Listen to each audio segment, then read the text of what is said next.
ನಮಸ್ಕಾರ ವೀಕ್ಷಕರೇ, ರೇಖಾ ಕನ್ನಡತಿ ಚಾನಲ್ಗೆ ಸ್ವಾಗತ.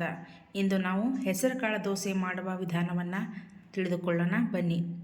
ಇದನ್ನು ಲಂಚ್ ಬಾಕ್ಸ್ಗೆ, ಟಿಫಿನ್ ಬಾಕ್ಸ್ಗೆ ಸುಲಭವಾಗಿ ಮಾಡ್ಕೋಬೋದು. ಬೆಳಗಿನ ತಿಂಡಿಗೆ ಆರಾಮವಾಗಿ ಮಾಡ್ಕೋಬೋದು. ಯಾವ ರೀತಿ ಮಾಡೋದು ಅಂತ ನಾನಿಲ್ಲಿ ನಿಮಗೆ ತೋರಿಸ್ಕೊಡ್ತೀನಿ ಬನ್ನಿ.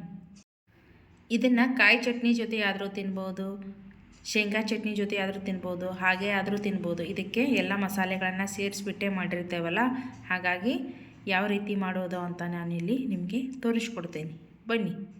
ಮಾಡೋದಕ್ಕೆ 1 ಕಪ್ ಆಗುವಷ್ಟು ಹೆಸರು ಕಾಳನ್ನು ತೆಗೆದುಕೊಂಡಿದ್ದೀನಿ ನಾನಿಲ್ಲಿ.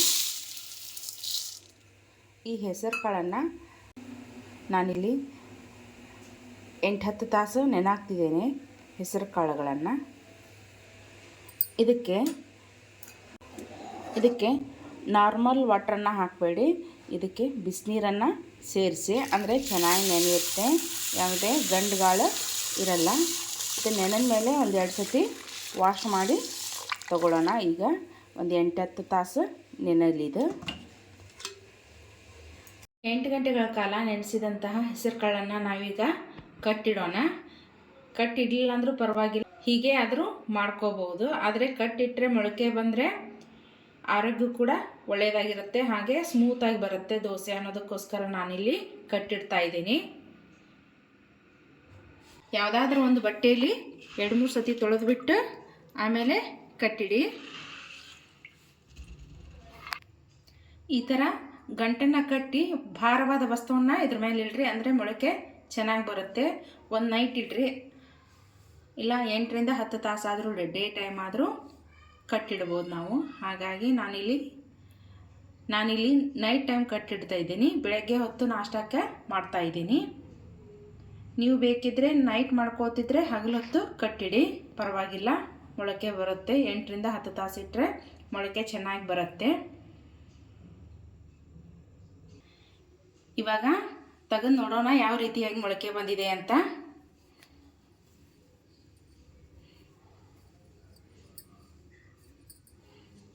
ನೋಡಿ ಎಷ್ಟು ಚೆನ್ನಾಗಿ ಮೊಳಕೆ ಬಂದಿದೆ.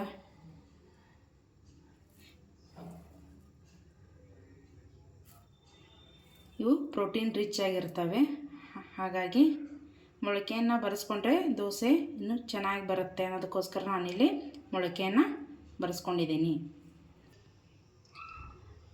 ಒಂದು ಅರ್ಧ ಸ್ಪೂನ್ ಆಗುವಷ್ಟು ಜೀರಿಗೆಯನ್ನು ಸೇರಿಸ್ಕೊಳ್ತಾ ಇದ್ದೇನೆ ನಾನಿಲ್ಲಿ ಮಿಕ್ಸರ್ ಮಾಡೋದಕ್ಕೆ. ರುಚಿಗೆ ತಕ್ಕಷ್ಟು ಉಪ್ಪನ್ನು ಸೇರಿಸ್ಕೊಳ್ತಾ ಇದ್ದೀನಿ. ಸ್ವಲ್ಪ ಕೊತ್ತಂಬರಿ ಸೊಪ್ಪು, ಒಂದು 6-7 ಹಸಿ ಮೆಣಸಿಕಾಯಿ,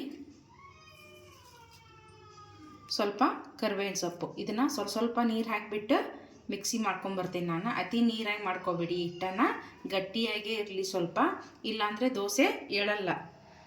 ಈಗ ಮಿಕ್ಸಿ ಮಾಡ್ಕೊಂಬರ್ತೀನಿ. ಇಷ್ಟು ನುಣ್ಣಗೆ ರುಬ್ಕೊಂಬಂದರೆ ಸಾಕು. ಒಲೆ ಮೇಲೆ ಹಂಚನ್ನು ಕಾಯೋದಕ್ಕಿಟ್ಟು ಹಾಕೇ ಬಿಡೋಣ. ಹಂಚು ಕಾದಿದೆ. ಇವಾಗ 1 ಸೌಟಷ್ಟು ಹಿಟ್ಟು ತೊಗೊಂಡು ಹಂಚು ಮೇಲೆ ಹಾಕಿ ದೋಸೆ ಥರ ಹಾಕೋಣ.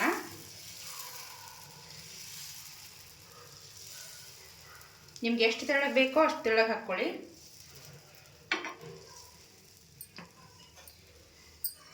ಇದ್ರ ಮೇಲ್ಗಡೆ ಎಣ್ಣೆ ಆದರೂ ಹಾಕೋರಿ, ತುಪ್ಪ ಆದರೂ ಹಾಕೋರಿ. ನಾನಿಲ್ಲಿ ಸ್ವಲ್ಪ ಎಣ್ಣೆಯನ್ನು ಸೇರಿಸ್ಕೊಳ್ತಿದ್ದೀನಿ.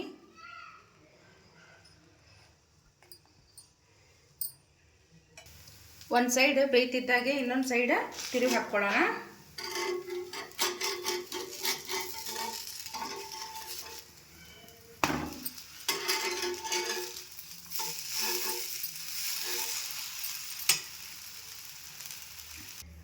ಇವಾಗ ಇನ್ನೊಂದು ದೋಸೆ ಹಾಕೋಣ.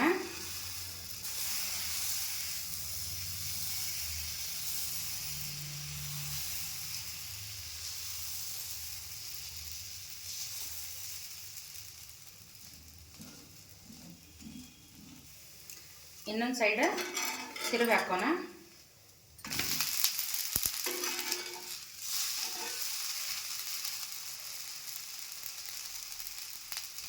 ಎಲ್ಲ ದೋಸೆಗಳನ್ನು ಹಾಕ್ಕೊಂಡ್ಬಂದಿದ್ದೀನಿ. ನೀವು ಒಂದು ಸತಿ ಹಾಕ್ಕೊಳ್ಳಿ, ಇದನ್ನು ಟಿಫಿನಿಗಾದರೂ ಮಾಡ್ಕೊಳ್ಳಿ, ಹಾಗೆ ಲಂಚ್ ಬಾಕ್ಸ್ಗಾದರೂ ಮಾಡ್ಬೋದು. ಇದು ಹೆಚ್ಚು ಪ್ರೋಟೀನ್ ಇರೋದ್ರಿಂದ ಎಲ್ರಿಗೂ ತುಂಬ ಉಪಯುಕ್ತಕಾರಿ. ಮಕ್ಕಳೆಲ್ಲ ಹೆಸರು ಕಾಳು ಪಲ್ಯ, ಹೆಸರು ಕಾಳನ್ನು ಹಾಗೆ ತಿನ್ನಲ್ಲ. ಈ ಥರ ದೋಸೆ ಮಾಡಿಕೊಟ್ರೆ ಎಲ್ಲರೂ ಬಾಯಿ ಚಪ್ಪರ್ಸ್ಕೊಂಡು ತಿಂತಾರೆ.